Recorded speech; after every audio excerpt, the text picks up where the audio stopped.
If you've never done a hardwood floor before, just set it in. It's really not that difficult. And drive it home. One of the nice things about oak flooring is it's a commodity, and you can get solid oak at a very reasonable price. But it does take some basic carpentry skills to install a floor.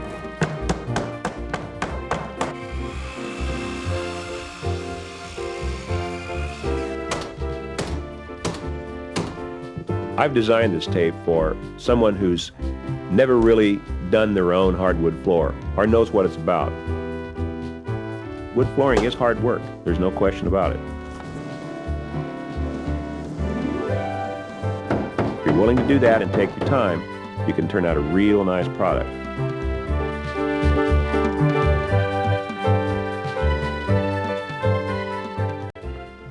Hi, I'm Don Bollinger. We're out here in the country at my home just south of Seattle, Washington. We're standing out in front of the stables here because they're taking the last few bits of underlayment off our subfloor in preparation to put down this new oak flooring. What we're installing is this 3/4 by 2 1/4 inch tongue and grooved and in-matched #1 common red oak flooring from Bruce. My wife and I like it because of all the mineral streaks and grain and color variation. Makes a nice, pretty floor. Every board is different.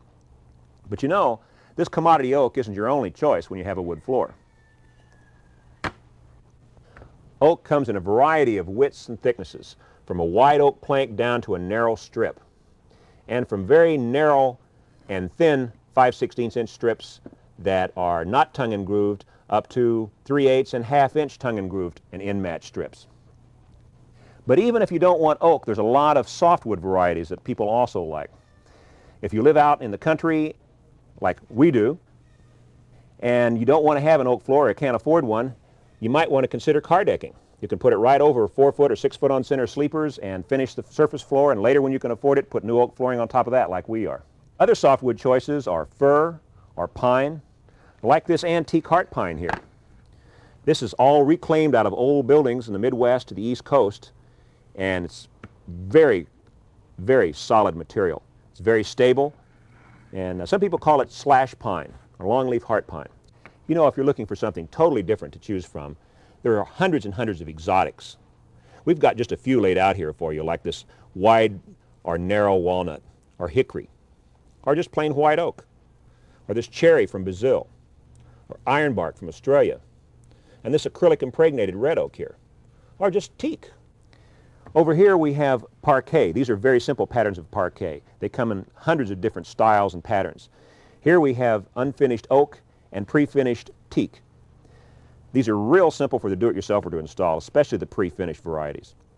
And you can put them down directly over your slab without putting an underlayment down. These pieces of parquet are held together with pieces of webbing, and you just simply put that right down into the adhesive. Now over here we have a floating plank. That's right, floating. This is so well milled that all these pieces fit very tightly together, and they can be glued or just slipped into place. You can have that strip flooring look right on top of a slab without an underlayment. Now, it's not a big thickness of material, so you can't refinish it very often, but you can have a wood floor right on the slab. And it's apropos that the last sample I have to show you here today is the same material we're going to be installing in my house. Only this is pre-finished. So if you don't feel capable of sanding and finishing your own floor, but you do feel like you can install it, you might want to pick up this product. Let's go see what's happening in the house. Well, just over 3 years ago, my wife Bonnie and I moved in here with our dog Kodiak, and most of the house was carpeted. We decided we wanted more hardwood, so we pulled up the carpet, pad, tack strip, and particle board during the past week, and really got a lot of blisters from it. What we've done is we've had to re-nail a lot of the car decking to hold it in place. Over here, out of the way, we've had our hardwood flooring acclimating for the past week. It should be just about the right moisture content now for installing. In front of it, we have all the tools and supplies we're going to need for installing the wood flooring. I'll talk about each of these individual tools as we go to use them. The largest room we're going to be installing is the living room, which we're now in. It's about 15 by 17. And the focal point in the living room is the hearth. And around the hearth we're going to put a 5-inch plank border with a little ebony and brass inlay to really set it off. I'll talk more about that in a little bit. The flooring will be running 90 degrees to the car decking, so it'll flow right on into the dining room, which is the second largest room we're going to be doing. It also has the car decking, as you can see. The flooring will continue going like this right up on into the kitchen. We're going to do the kitchen as well. Wood flooring really makes an excellent floor surface, easy to keep clean for the kitchen. You might notice the refrigerator pushed out here a bit. I've saved a little bit of that underlayment that was really a pain to pull out. In fact, we'll show you how to pull that out right now.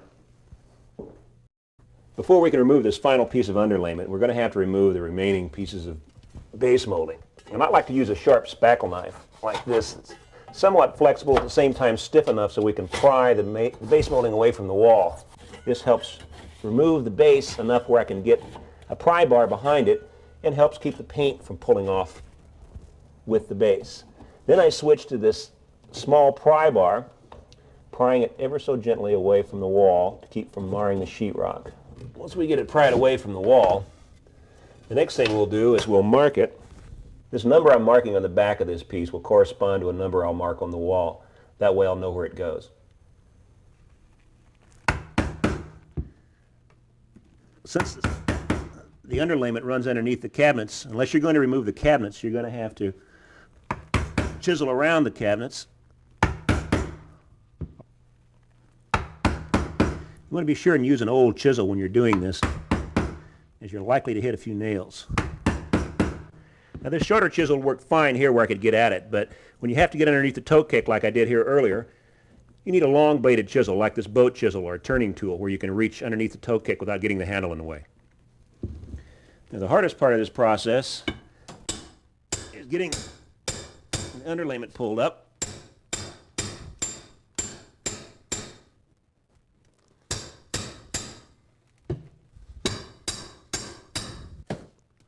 That is not what you want to do. One of the problems with this particle board is it doesn't want to come up in big pieces,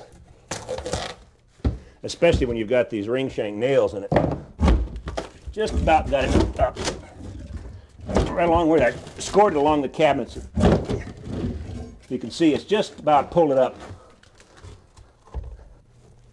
Oh, broke off pretty clean.